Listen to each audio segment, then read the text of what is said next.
નમસ્કાર દર્શક મિત્રો, @ગુજરાતમાં આપનું સ્વાગત છે। હાલ તો સૌની નજર લોકસભાની ચૂંટણી પર છે, કારણ કે આ ચૂંટણીમાં પોતાની જીતનો પરચમ લહેરાવવા માટે દરેક પાર્ટીએ કમર કસી લીધી છે। જેમાં પણ ખાસ કરીને જો આપણે ભાજપની વાત કરીએ તો ભાજપ તો હાલ વિપક્ષોને ખૂબ જ ખરાબ રીતે પરાજય કરવામાં મથી પડી છે। અને આજે આપણે વાત કરીશું ગુજરાતની એક એવી બેઠકની કે જે સત્તા બનાવવા માટે મહત્વનો ભાગ ભજવે છે। એટલે કે આ બેઠક પરથી જે પણ જીતે છે તેની લગભગ કેન્દ્રમાં સરકાર બનતી જ હોય છે।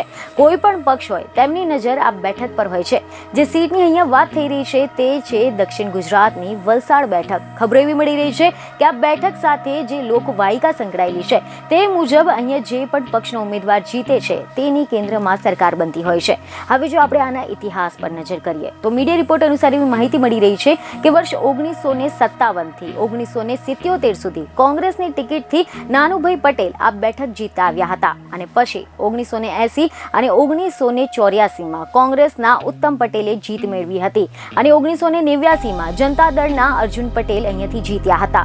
1991માં કોંગ્રેસના ઉત્તમ પટેલે જીત મેળવી હતી। 1996 થી 1999 સુધી ભાજપના મણિભાઈ ચૌધરી અહીંયા જીત્યા હતા અને 2004 થી 2009ની બે ટર્મ કોંગ્રેસના કિશનભાઈ પટેલ આ સીટ જીત્યા હતા અને ત્યાર પછી 2014નો વારો આવતા જ મોદીની લહેરના પગલે ભાજપના ડોક્ટર કેસી પટેલ આ સીટ જીત્યા હતા।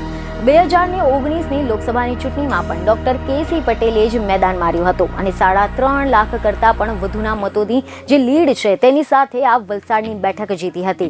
જોકે આ વખતે ભાજપે ડોક્ટર કેસી પટેલને રિપીટ ન કરતા ધવલ પટેલને ઉમેદવાર તરીકે જાહેર કર્યા છે અને આની પાછળ પણ એક મોટી રણનીતિ હોવાનું કહેવાય છે।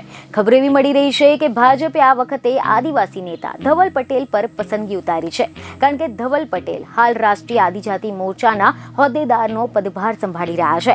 ધવલ પટેલ મૂળ નવસારી જિલ્લાના વાંસદા તાલુકાના ઝરી ગામના છે અને વલસાડમાં સ્થાયી થયા છે। વર્ષોથી ભાજપમાં આદિજાતિ નેતા તરીકે તેઓ કામગીરી કરી રહ્યા છે। તમે જણાવી દઈએ કે વલસાડની બેઠક એ મુખ્યત્વે ઢોળિયા પટેલ, દેસાઈ, કોળી પટેલ, કુકણા પટેલ અને હળપતિ જેવા જાતીય સમીકરણો ધરાવે છે। વલસાડની આ બેઠક એ એસટીની અનામત છે। આદિવાસીઓમાં ઢોળિયા અને કુકણા એમ બે પેટા જ્ઞાતિ છે। જો કે આ બંને જ્ઞાતિનું રાજકારણ એ લોકસભા ટાણી જ જોવા મળતું નથી। તો બીજી તરફ હવે કોંગ્રેસે હાલમાં જ ઉમેદવારોની બીજી યાદી જાહેર કરી હતી, જેમાં વલસાડ બેઠક પરથી કોંગ્રેસે અનંતભાઈ પટેલને ટિકિટ આપી છે અને આમ હવે આ બેઠક પર અનંત પટેલ અને ભાજપના ઉમેદવાર ધવલ પટેલ વચ્ચે ટક્કર જોવા મળશે। બીજને એક ખબર સાથે ફરી મળીશું। ધન્યવાદ।